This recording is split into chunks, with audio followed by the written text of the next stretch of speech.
नमस्ते दोस्तों, आप सभी का स्वागत है एक बार फिर से एक नए पॉडकास्ट में। मेरा नाम है चंद्रजीत मुखर्जी। चलिए शुरू करते हैं आज के इस पॉडकास्ट को।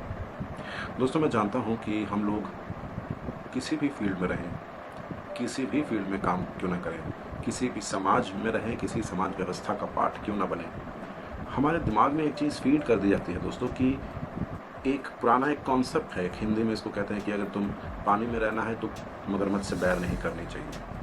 तो हर एक फील्ड का कोई ना कोई ऐसा मगरमच्छ होता ज़रूर है जिससे हमें बैर नहीं करनी चाहिए, ऐसा कहा जाता है। और फिर हम लोग तरक्की के लिए समझौते करते रहते हैं। हम तरक्की के लिए उस मगरमच्छ से दोस्ती करने की कोशिश करते रहते हैं।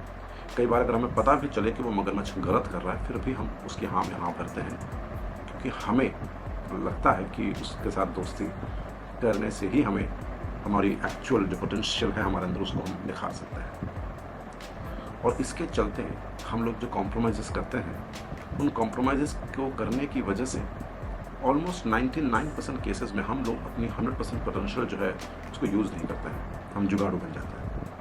वैसे एक बहुत सारी किताबें लिखी गई हैं इंडियन जुगाड़ के नाम से, या इकोनॉमिक्स, भारत की जो इकोनॉमी है वो जुगाड़ पे चलती है। नेटवर्किंग को जुगाड़ कहते हैं, किसी भी तरीके से कोई काम कर पाना या किसी भी तरीके से किसी और से काम निकलवाना, ये भी एक, इसको भी जुगाड़ू कहते हैं। तो जुगाड़ू से काम निकल सकता है, लेकिन जुगाड़ू से आइडेंटिटी नहीं बन सकती।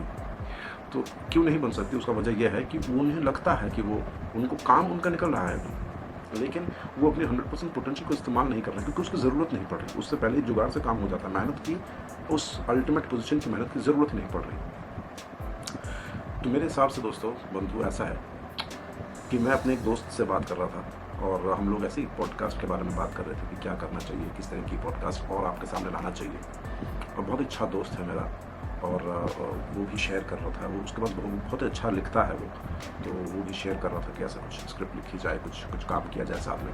तो हम लोग ऐसी बातचीत कर रहे थे। तो बातचीत के दौरान गुफ्तगू होते होते ये एक बात जो है वो निकल कर आ रही थी बारी बारी से कि क्या हमें क्या हमें एक पर्टिकुलर फील्ड में आने से पहले उस पर्टिकुलर फील्ड के मगरमच्छ को ध्यान में रखना चाहिए, या सिर्फ हमें अपने पोटेंशियल पे काम करना चाहिए। और अगर वो मगरमच्छ है, अगर वो सिस्टम है, क्या हमें बाध्य रहना चाहिए कि उसी सिस्टम के इर्द गिर्द घूमें, या हम अपना खुद का सिस्टम बनाएं। इस पर्टिकुलर चीज़ पर दोस्तों मुझे एक बहुत ही पुरानी कहानी याद आ रही है। ये दो मेंढक की कहानी है। एक मेंढक जो है वो कुएं के अंदर जाने की सोचता है क्योंकि उसे प्यास लगी होती है। दूसरा मेंढक जो है वो उसे बोलता है कि वो के अंदर चले तो जाओगे, लेकिन बाहर कैसे निकलोगे।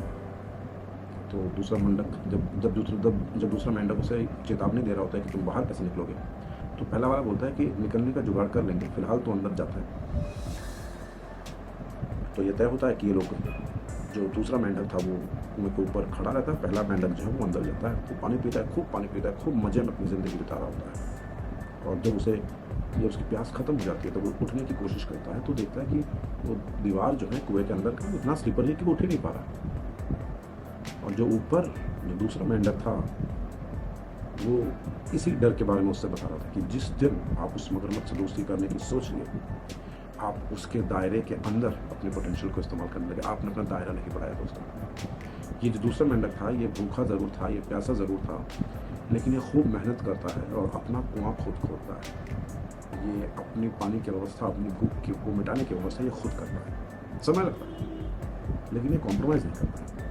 ये अपनी अल्टीमेट पोजीशन तक मेहनत करता है, ऑप्टिमम एनर्जी को इस्तेमाल करता है, लेकिन किसी के सामने झुकता नहीं, सर नहीं झुकाना पड़ता। और जो दूसरा मेंढक की ये बातें थी, ये जो पहला मेंढक नहीं समझ पाया, क्या हुआ अब? वो पहला मेंढक जो था दोस्तों, वो कूप मंडूक बनकर बैठा रहा ज़िंदगी भर। हाँ, उसकी ज़िंदगी चलती रही, वो मरा नहीं, वो बहुत आराम से रहा, उसको कभी पानी की कमी महसूस नहीं हुई, लेकिन उसकी जो जीवन की जो सीमा है, जो दायरा है, वो तय हो गया, उससे कभी वो बाहर नहीं आ पाया। तो आई बिलीव आपको इस कहानी से ये चीज़ तो ज़रूर समझ में आ गया होगा कि ज़िंदगी जीने का जो रवैया होता है, वो रवैया कुछ ऐसा है कि संघर्ष को अपना मित्र बनाना पड़ता है। मगरमच्छ से डर कर अपनी पोटेंशियल को कम इस्तेमाल करके उनके दायरे में गेम नहीं खेलना। हमें अपना गेम के रूल्स खुद लिखना है, हमें अपने गेम का खुद राइटर बनना है, रूल्स खुद लिखना है, और जीतना भी हम ही को है। तभी तो हम अपने सारे सपने पूरे कर सकते हैं।